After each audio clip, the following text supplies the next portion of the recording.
Okay, in this section we're learning about perpendicular bisectors and their measures and angle bisectors to find distance relationships. We'll also look at writing equations of perpendicular bisectors. So first off, the perpendicular bisector theorem is if you have a point off of a line and a line going through that point that's perpendicular, it bisects the line into two equal lengths. The lines that connect that point to the ends of the segments are going to be um, congruent as well, or equal. So that's the perpendicular bisector theorem. The converse of that is if you have two equal length lines that go from the bisectors to connect, or from the ends points of the segments, they connect, that point would also be on the perpendicular bisector. So what that means is we're going to use that to find lengths of similar triangle or similar parts or congruent parts. So if PS is 6.8, RS then is also 6.8. And looking at this one, we know that a perpendicular bisector bisects in half. So if GF is 9.5, then EF is 9.5, and the total distance EG is going to be 2 times 9.5, or 19. And the third one here, we can say that the two sides are equal, so we could say that 5x is equal to 3x plus 14, and then we just solve for x by subtracting 3x and then dividing by 2.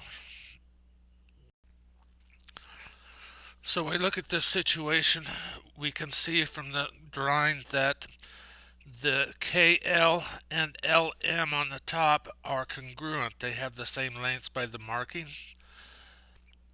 We want to know if LN is a perpendicular bisector or not of the line KM.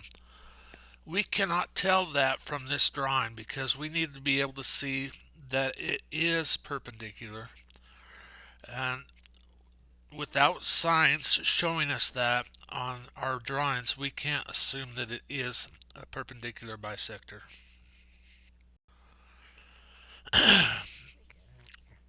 So we're going to use a diagram and give it information to find indicated measures. So if XZ is the perpendicular or XZ is perpendicular bisector, YZ is 13.75. So YZ is 13.75, the line on the right, and we want to find out what WZ is, and that is also going to be 13.75.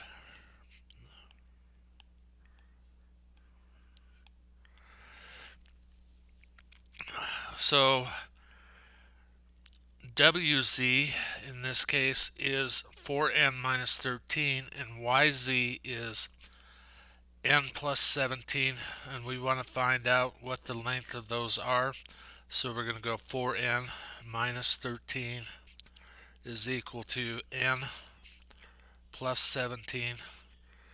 We're going to subtract n, we're going to subtract n, and we're going to add 13, and we're going to add 13, and we're going to get 3n is equal to 30, n is equal to 10, and we want to find out what YZ is. So 10 plus 17, YZ is equal to 27.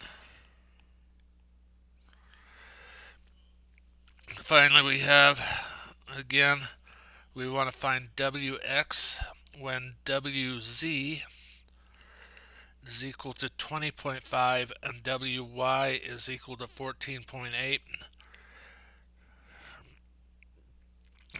And we want to find WX. We know WY is equal to 14.8. We know that the bisector cuts that in half, so we're going to go 14.8 divided by 2, and we're going to get 7.4 is the length of WX. All right.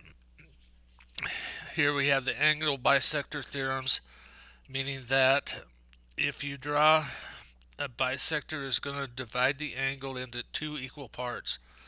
So if there's a point on the bisector and you draw parallel lines to it, it's going to be a bisector because those two lines CD and DB are going to be equal. A converse of that says that if the lengths of those are equal and they're perpendicular, then AD is also an angle or is bisecting the angle.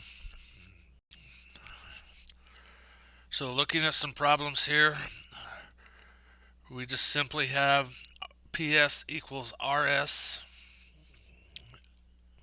So we have on the second part, well, the first part, the other angle is going to be 42 degrees because it's bisecting into two equal parts.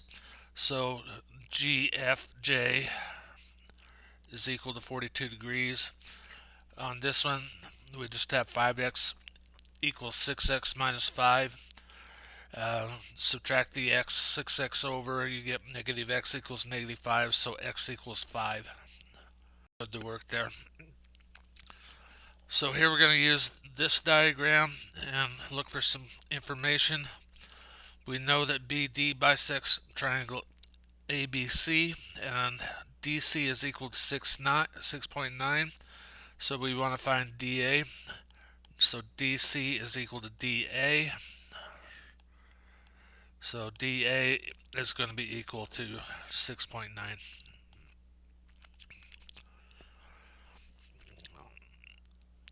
Okay. AD in this case is equal to 3z plus 7. And CD is equal to 2z plus 11. And we want to find out what CD is. So we're going to solve for z and then put it back into this equation to solve for CD. So I'm going to subtract 2z, subtract 2z, subtract 7, subtract 7. We're going to get z is equal to 4. Then we're going to go 2 times 4 plus 11. CD then is equal to 19. Finally, we want to find angle ABC, which is the big inclusive angle. And we're given that triangle or angle DBC is equal to 39. So if DBC is equal to 39, ABC is equal to 39 times 2, which is 78 for angle ABC.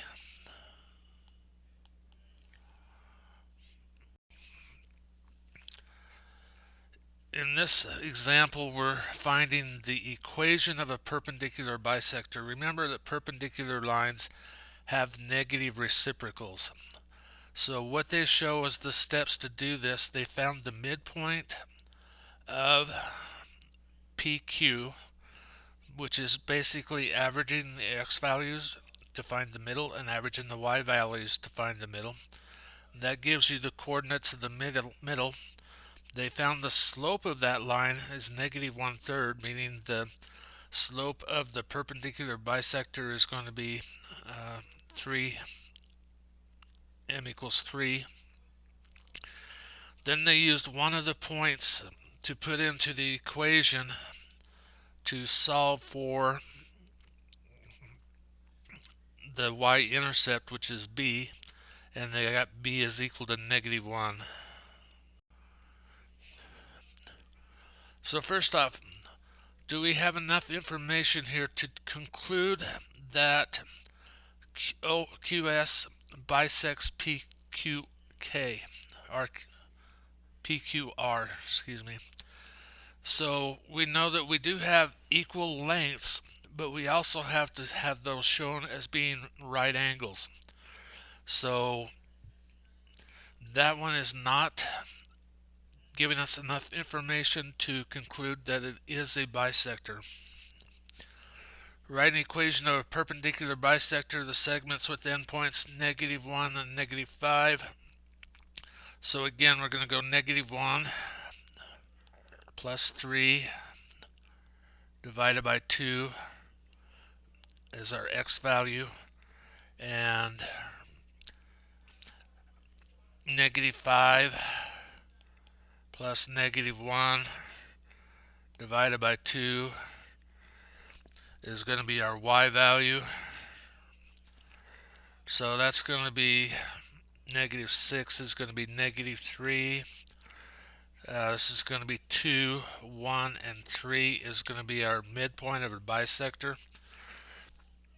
We need to find our slope, so we have -5 minus -1 over -1 minus 3. We get -4 over -4. So our slope is -1. Our slope of our perpendicular bisector is going to be m equals 1. We're going to go -3 equals x minus 1. Multiply that by 1 plus b.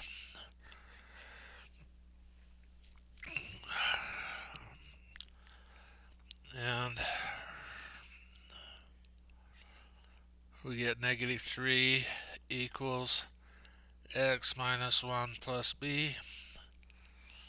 We're going to add 1,